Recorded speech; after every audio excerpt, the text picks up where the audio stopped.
It's a good day, VA, with Sam Pugh and Carolyn Day Pruitt. Brought to you by Dunlop House. Today, Dr. Sandy shares a beautiful way to help your immune system. Ella and Andrew are dishing up a bit of fusion, and Michael may just have the perfect light for your splendid spaces. All that and more. We'll be right back after this. A typical day for me is making sure that the residents have their meds on time and also making sure that they have a good day. My name is Felicia Woodley, and I'm a CNA med tech at Dunlop House. No matter what the situation is, we always put the residents here at Dunlop House first. My work is meaningful because they'll come to me and tell me, thanks for that smile that you have on your face. I connect with them because I look at them as one of my family members. Dunlop House, more than a house, it's home. Welcome to Good Day VA. We've got an exciting show for you today. We sure do. We'll be interviewing Coach Kyle Dixon, owner and coach of the Petersburg Cavaliers semi-pro basketball team. He'll give us the inside scoop of owning a sports franchise. And Dr. Sandy will share a key tip to keeping your immune system buzzing along, even in a post-COVID world, while Michael tackles lighting for your splendid spaces. And Chai ends up among the cactus of the Southwest, Wakanda. And if that's not enough, how about a fusion recipe from Chef Rick that could just spice up your evening? All that right after this.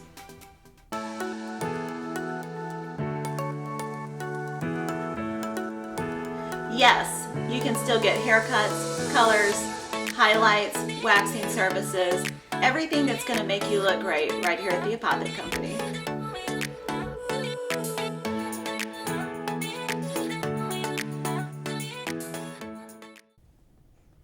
We're headed to the Ellen Kitchen where Ella and Andrew are dishing up a fusion recipe with Chef Rick from Conran in Petersburg.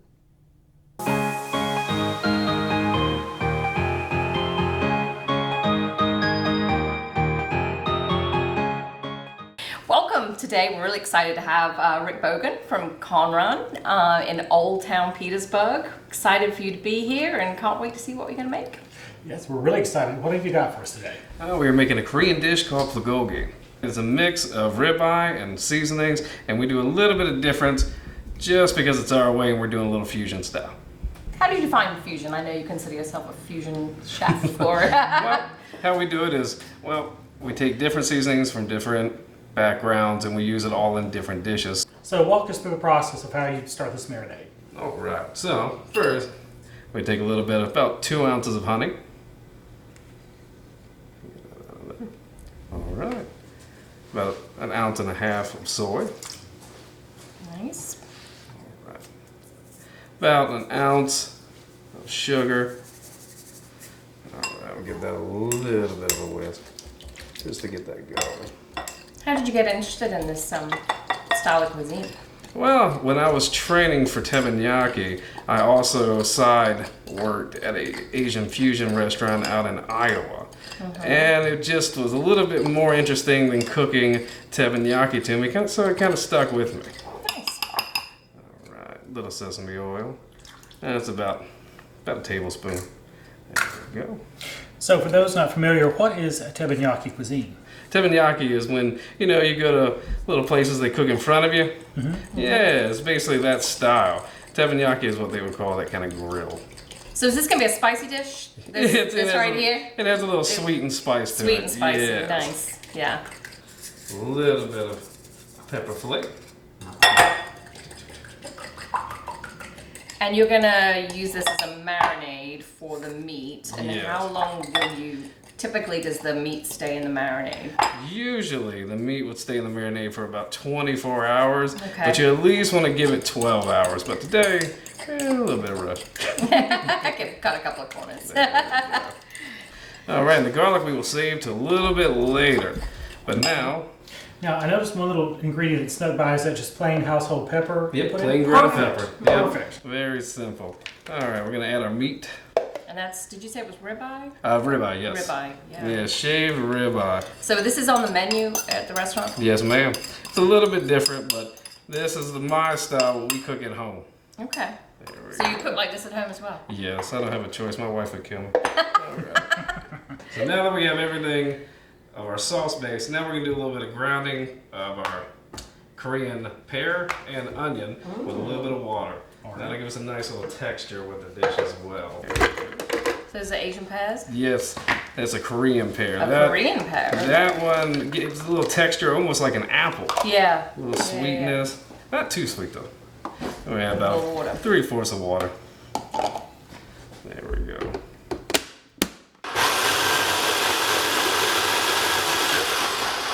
That should be enough. So that's going to be part of the marinade, essentially? Yes. Yeah. Yes. That will be the rest of the marinade. Oh, that looks very interesting. Yeah. There we go. And now we're gonna mix it up. So how does this constitute a fusion dish? All right, well, we did use all the normal ingredients that you would use for a normal bulgogi, but today we use a little bit of gochujang actually into it instead of on the side of what you regularly mix it in. We use a little bit of red pepper flakes as well. Sometimes we throw some Thai chilies in instead of those just to give it a little bit more of a pop, a little sweetness as well, but it just depends on what we're feeling. So you mentioned gochujang a couple of times now. Is that a particular type of plant or berry or It's extract? It's a red bean paste. Ah. Mm-hmm. It's a very common ingredient, I think, though, right? For Come to Korean, think of yes. it, for Korean A dishes. lot of Korean dishes use it. All right, and after this marinates for about 24 hours, that's when we usually, move it onto the skillet. So we're gonna move the meat on over here to the pan. We want it about medium high, a little bit of oil to it, not too much. Love that sizzle. That's a great sound. I'm gonna keep it on like a medium high for a little bit. You don't want to overcook it. You still want a little bit of juice. Yeah, with it. The marinade will help it keep that. See the green onions kind of hanging out over the side. Is that going to come in just a minute? That is going to be right before it's done. You don't want to cook them too much. You want to get them too cooked down. You still want a little bit of texture on them. Just a little lightly wilted? Yes. Okay. Yeah, same thing with the garlic. We add a little bit of garlic right at the end just so it doesn't get that terrible bitter taste. Yeah. And the best thing about this though is you can do it however you like. You can add a little bit more red peppers, Thai chilies, anything you like. Give it a little bit more color, a little bit more pop, little flavors, little textures. I love this dish. All right, right about here, we're gonna go ahead and add In there goes the the little garlic. bit of garlic. Nice. Our little green onions right there. All right. Oh my gosh. And we- That Y'all, just that smells amazing over here. And we are good to go. We'll go ahead and get this on a plate. All right, and this is our final product. Wow. All right, everything comes out decent, and we give a little bit of garnish. Sesame. Yeah. There we go. Nice. There we go. All right, I cannot wait to try this. I don't know about you. Yeah, All right. Okay, I guess we're just let's all do it. tuck in. let's give it a shot. Okay. Oh, that came out perfect. That sweet and hot and The sweet from, I guess it's from the pear and the honey, that honey, undertone, yeah. and then the heat kind of hits you once a little you go through in the in the sweet. back, yeah. But it's pleasant. And the white rice is a nice compliment to it. So, So good. while we sit here and enjoy more delicious food, thanks to Chef Rick here, we're going to send it back to the studio. Thank you so much. Yep, thank you all. You know, one of the biggest challenges and often overlooked details in a home is lighting. And Michael is ready to tackle that issue with some creative, innovative, and practical solutions that are appealing and functional.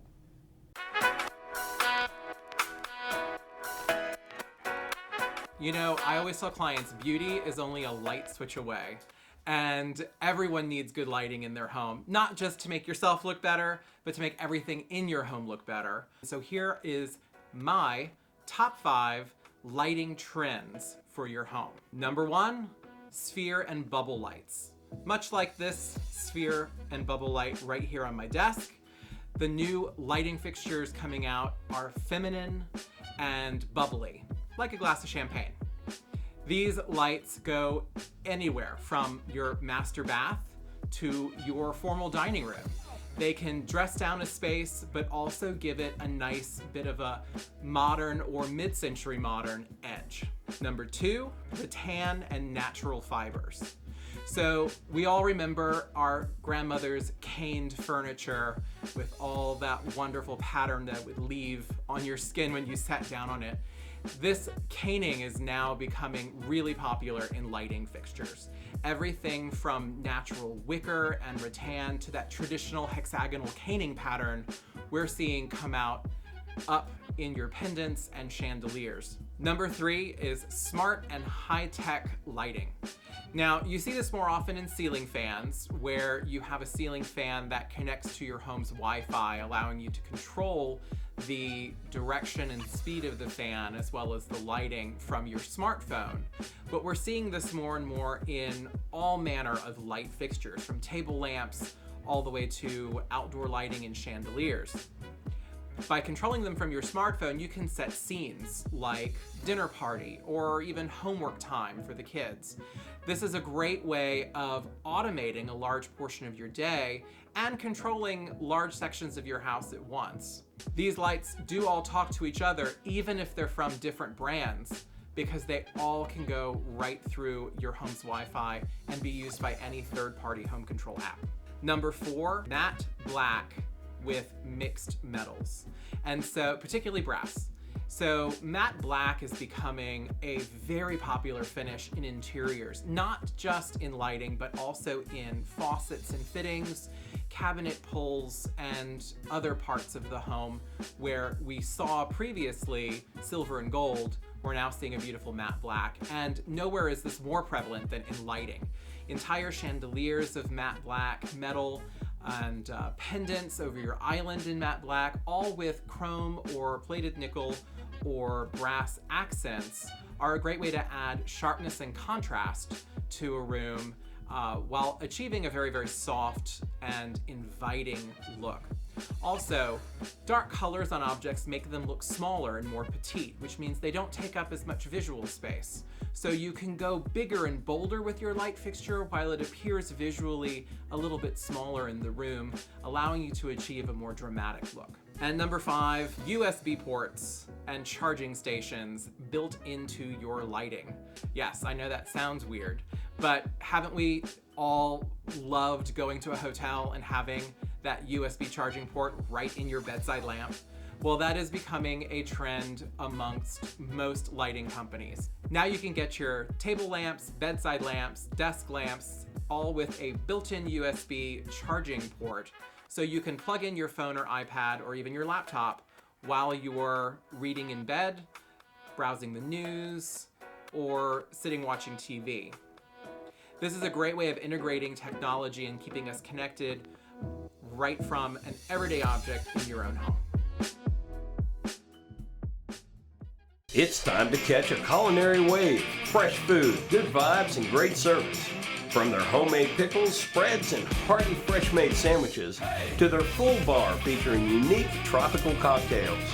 Wave Sandwich Company delivers a tsunami of flavors that will wash over your taste buds. Sam, did you know that Dr. Sandy says our bodies are designed to work perfectly? I always knew I was perfect. She said work perfectly. Okay, that too. Perfection is certainly a subjective term. Maybe we should just go to Dr. Sandy.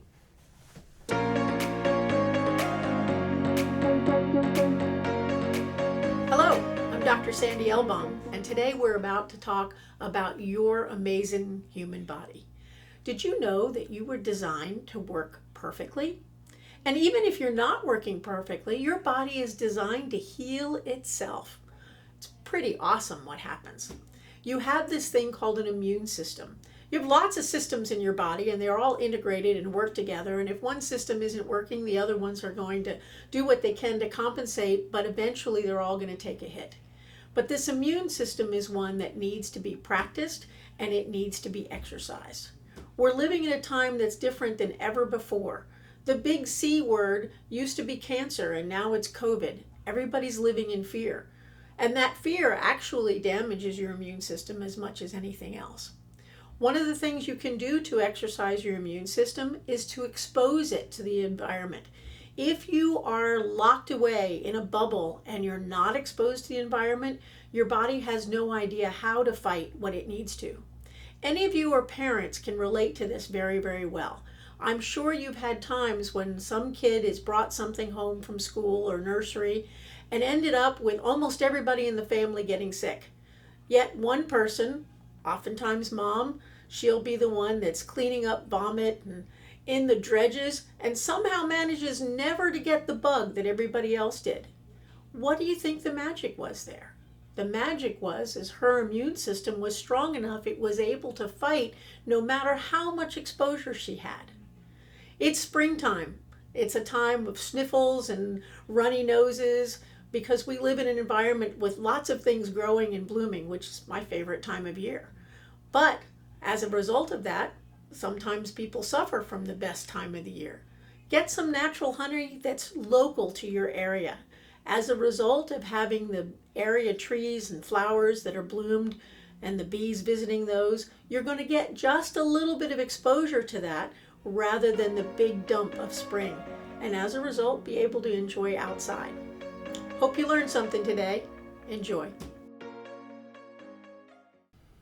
Chai takes us on the road once again, this time landing in Richmond. He's found a hidden treasure and natural oasis trapped in the midst of a city. Let's check out this edition of Uncommon Wealth.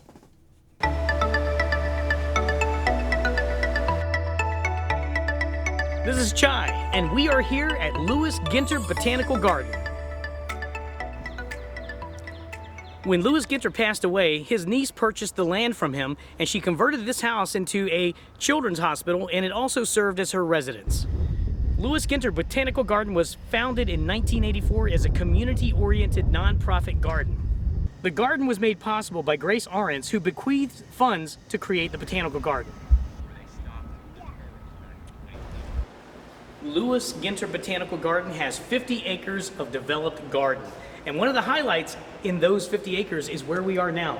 This is the conservatory. It's over 10,000 square feet of garden under glass, featuring a showcase of tropical plants, flora that you just can't see anywhere in Virginia. It's amazing and it's magical.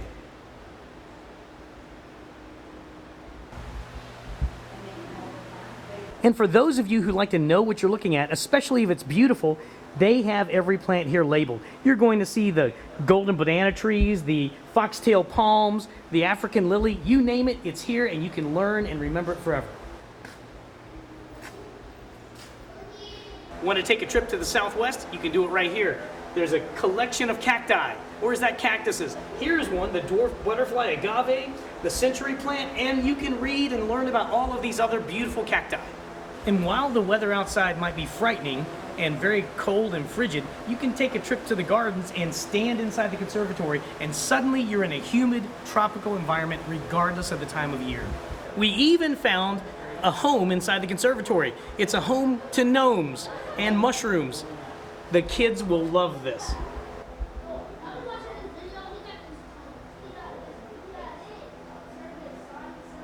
I'm standing in front of the moon gate that leads to the Asian gardens. So if you want to take a trip to Asia and Japan, you just walk through these gates and you'll see all kinds of things, including the beautiful cherry blossoms and mango grass from Japan. You are immediately transported to another world when you enter the Asian gardens. As far as anyone's concerned, you might as well be in Japan or any other picturesque area of Asia.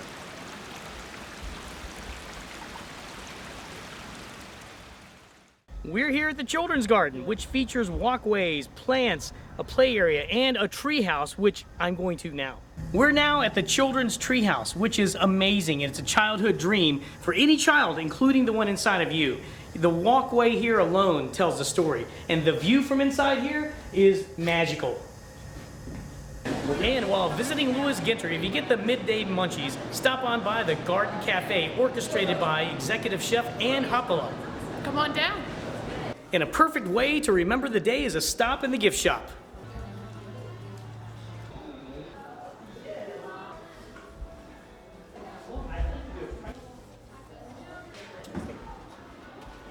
Be transported to different worlds and landscapes. As an individual, as a couple, as a family, you'll find a great day here at Lewis Ginter Botanical Garden. Colonial Plumbing, Heating, and Air offers service with a smile. They're a family-owned and operated service company located in Colonial Heights. Their hand-picked team is dedicated to delivering top-rated service with a satisfaction guarantee. We're different from the status quo. Our people, our service, our products. They're revolutionary. Semi-professional basketball is maybe a step or two from the NBA, but still is demanding on the body physically and mentally. Couple that with the expense of operating a franchise, it leads you to wonder just what kind of crazy it takes to be an owner. Well, we've got the answer because today we've got Petersburg Cavaliers owner Kyle Dixon in the studio. Coach, welcome. Hi, how you guys doing? Good morning. Good morning. In 2008, Will Ferrell starred in a movie called Semi-Pro, a sports comedy that tells the story of not quite primetime ballers of all levels and ages chasing their dream to be in the NBA. Right. Is the East Coast Basketball League, and especially real semi-pro basketball, a real chance to make it to the show, an opportunity to at least extend a basketball career, or maybe an environment to live the dream at a different level? Well, yes, and the funny thing about the East Coast Basketball League and the similarities to the movie Semi-Pro, they both have extremely different type of owners. Will Ferrell was a great comparison to our owner, Chris Thomas. Just joking. No, I think that the challenges that we face are as similar as it can possibly get. So I don't even look at us as a semi-pro team. I look at us as a professional basketball team that hopefully one day we can get paid to do it. So that's why the cost is so much for ownership. Well, the reality of running a professional basketball team, I'm sure, is a hard road. So what kind of costs do you go up against? Oh man, you have to pay for media people. You have to pay for the worst. Yes, absolutely. You have to pay for the media people. You have to pay for travel back and forth from games. You also have to pay for food, because I like to make sure that my players. The interesting thing about travel, I want to make sure that we all go together, right? So I know that we all get there together. We're safe. If they're traveling in different vehicles, it's like you have that concern, like, oh man, where is so and so? It's about the game's about to start. They're running late, or something could have possibly happened. At least I know that when we're all together, we're getting there at the same time. So that's why I don't mind putting out the cost of travel. Food, if we win, the team pays for it. If we lose, hey guys, you're on your own. That's the reality of it. And I hope that gives them a little bit more encouragement to actually pursue and win the game. Other costs, we have uniforms, we have to get that stuff done, and then we have to pay for medics, we have to pay for a DJ, we have to pay for the facility. It's just a lot of costs. So, and we are pretty much doing it on our own, and we're striving. This is our 6th year, so everything's going pretty well. Can't complain. So, in terms of time and money and physical and mental wear and tear, how much does a season cost an owner like yourself? It can get to about probably around $6,000, if give or take. Yeah. What about just the time investment and your energy too? Well, yeah, can that be counted? Oh, that counts. Absolutely. But no, well, it's the time it occupies is probably from about October of the prior year, and our last game of the season is the last weekend in June, whenever that is. That's a long season. Yeah. Because we do preseason, and we bring people in for camps. We do workouts if we see some players' potential. Then we do a couple of open gyms. Then we have our tryouts in November. December, we pick a team. January, we start camp, and we also have like our media time. And February is we start regular season practice. And then March is when the games start. The games go from March through June. That's including playoffs and championship. Can teams be profitable? Having home games. Certainly. Yes, absolutely. The more home games you have, the more income you can bring in. So, if you're not one of those teams that's profitable, why keep it going?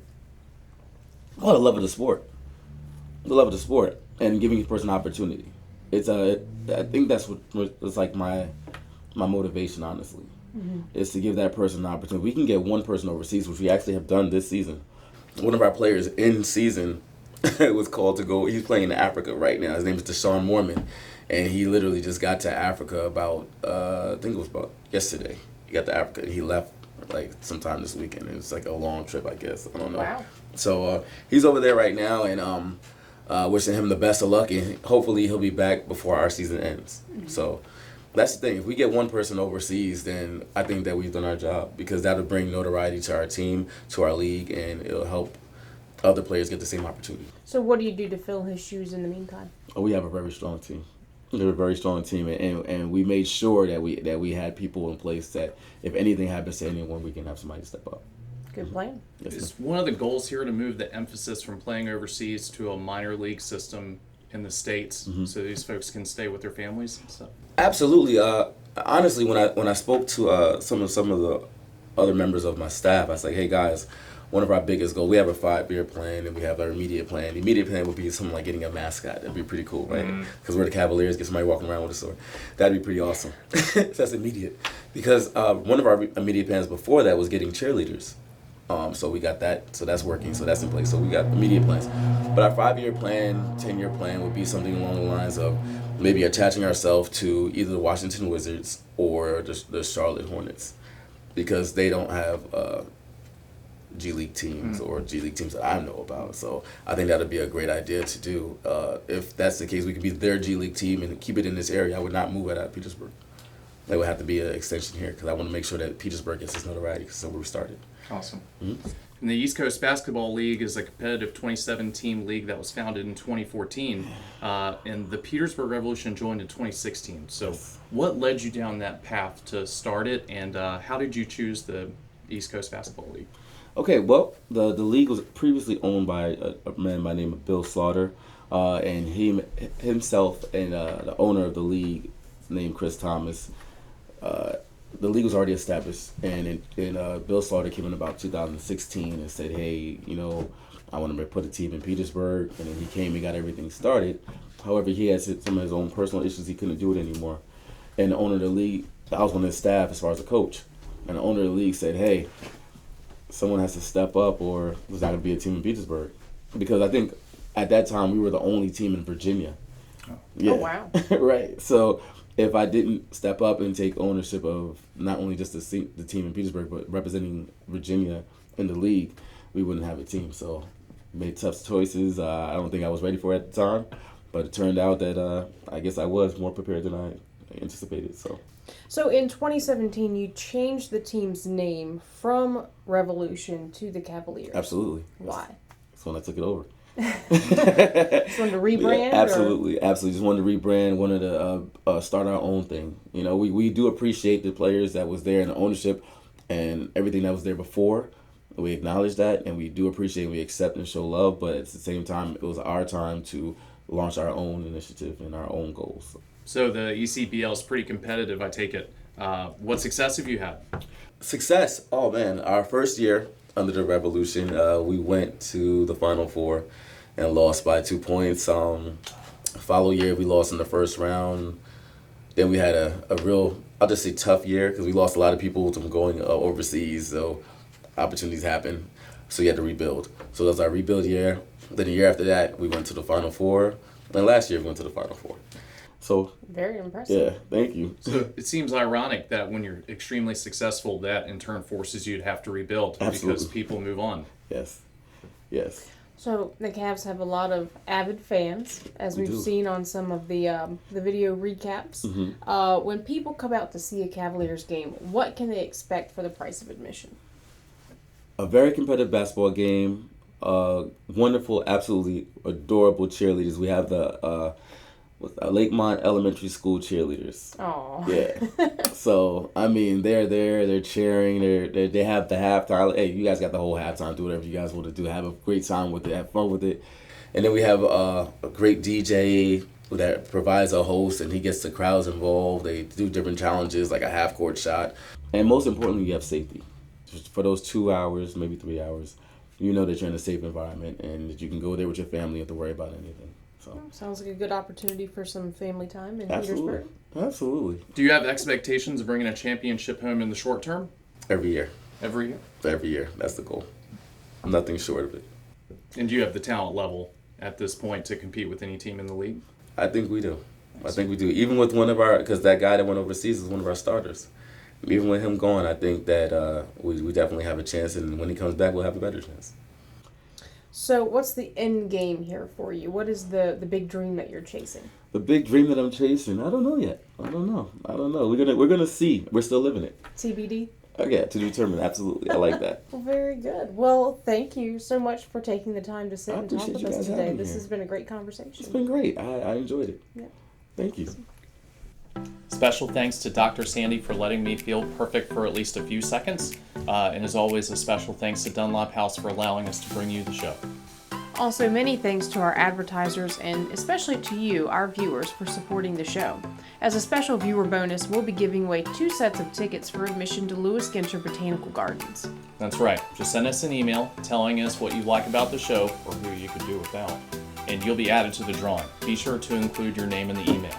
We'll draw 2 winners on April 1st and send them each 2 tickets for admission to the gardens. For now, thanks for joining us and have a good day, VA.